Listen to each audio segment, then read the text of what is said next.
Namaskar. Donald Trump has proposed a 20-point peace plan, which is in discussion as we approach the second anniversary of the Hamas attack on Israel, and there have been efforts in the past also by the United States, but unfortunately because of the intransigence of Israel, the peace agreements have not been honored, and they have fell through. Now this latest thing of 20 point, if you look at it, is more like a surrender plan for Hamas. Just look at the language of this. It is so ridiculous, and Israel and United States have the audacity to present the whole thing as if Hamas is the only problem.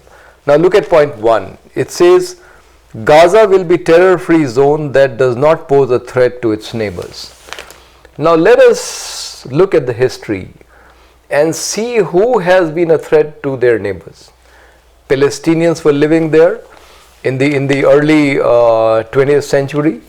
It was the Jews who invaded and took over part of Palestine and made Israel.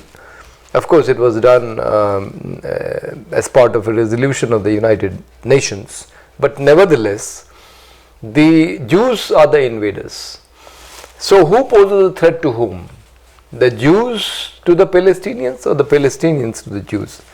Since Israel has been in existence, it has been a cause of terror, threat to Palestinians all the time. It has been pushing Palestinians out of their homeland.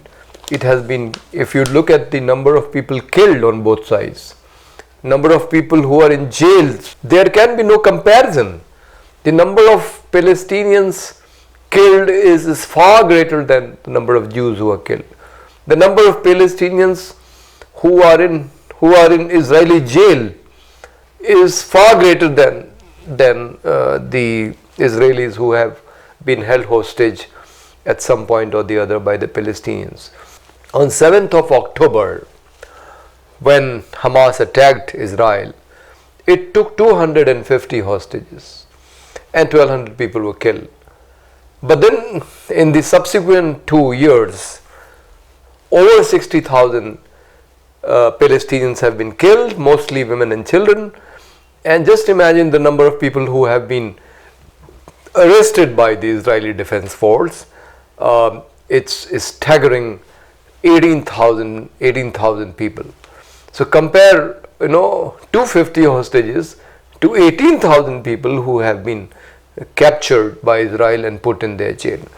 So the number of people is still in Israeli jail is far greater than the hostages which have been captured by Hamas. So there can be no comparison, and there is no question of who has been a greater threat. Israel has been a greater threat to all its neighbors. I mean, the Palestinians are resisting, they are fighting back, but Israel has attacked and captured the land of Syria, Egypt, Jordan, Lebanon, and even attacked Mavi Marmara, the ship which was bringing relief to Gaza in 2010. So it has been a source of problem for all its neighbors. So in fact, if you were to look at, if you were to take an objective look, the point number one should have read, Gaza will be a terror-free zone, and Israel should not pose a threat to its neighbors, including Palestine. Similarly, if you go down and point number 6 says Hamas members who commit to peaceful coexistence and to decommission their weapons will be given amnesty. Members of Hamas who wish to leave Gaza will be provided safe passage to receiving countries. Now, Israel has a much greater army. Israel still receives money and weapons from United States and is much more powerful than the Al-Qassam brigade or the people who are fighting on behalf of Palestinians. But still, when you talk of demilitarizing, it is not the stronger force which is seeking demilitarization, but they want the smaller force, the weaker force, to be demilitarized. So the source of the problem, the Israeli Defense Force, which continuously attacks Palestine, it continuously protects newer settlements on Palestinian land where Jews transgress and encroach upon Palestinian land. Now their militarization is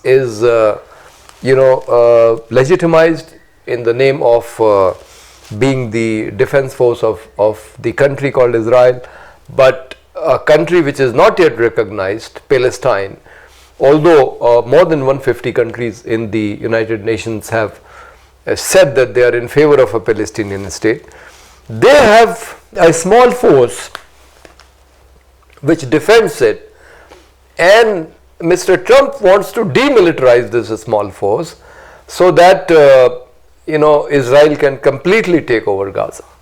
So whatever resistance the Palestinians can offer through Hamas or Al-Qassam brigade is sought to be neutralized.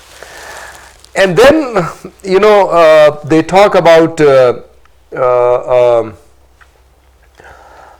there's a development plan, and Mr. Trump has a vision. He wants to rebuild Gaza, but not according to the wishes of Gaza or the people who live there, but he has his own ideas of developing Riviera and a riverfront and whatnot. I mean, he wants to develop it as a tourist spot, and this is not what the Palestinians are seeking.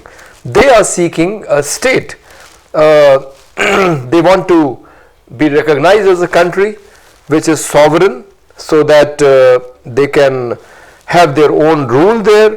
They can have autonomy, but against the wishes of Palestinians of self-rule.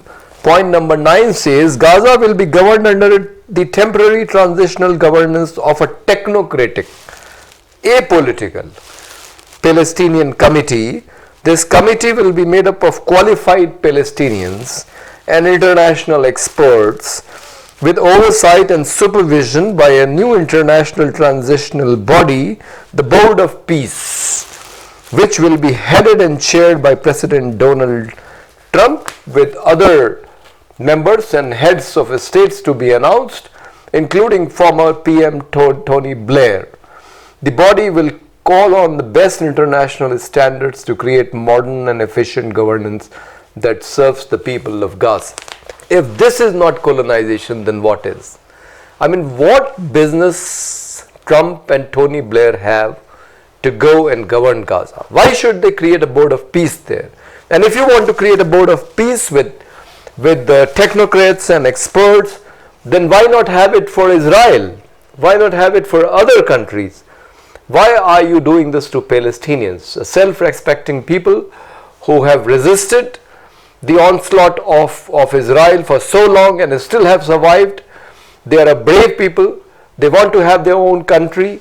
There's a resolution in the United Nations to create a country called Palestine since 1947. More than 150 countries are in favor of an independent state, Palestine. Why does this 20-point peace plan not talk about that, and talks about a ridiculous idea of a board of peace with Trump as the head?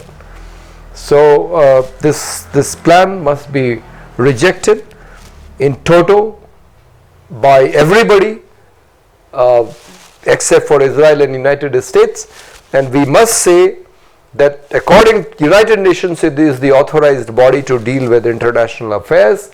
Mr. Trump has no business, and the United Nations must decide that Palestine will be a separate independent country, a sovereign country, and Israel must be forced to acknowledge it and to allow it to live peacefully and be a good neighbor. Thank you.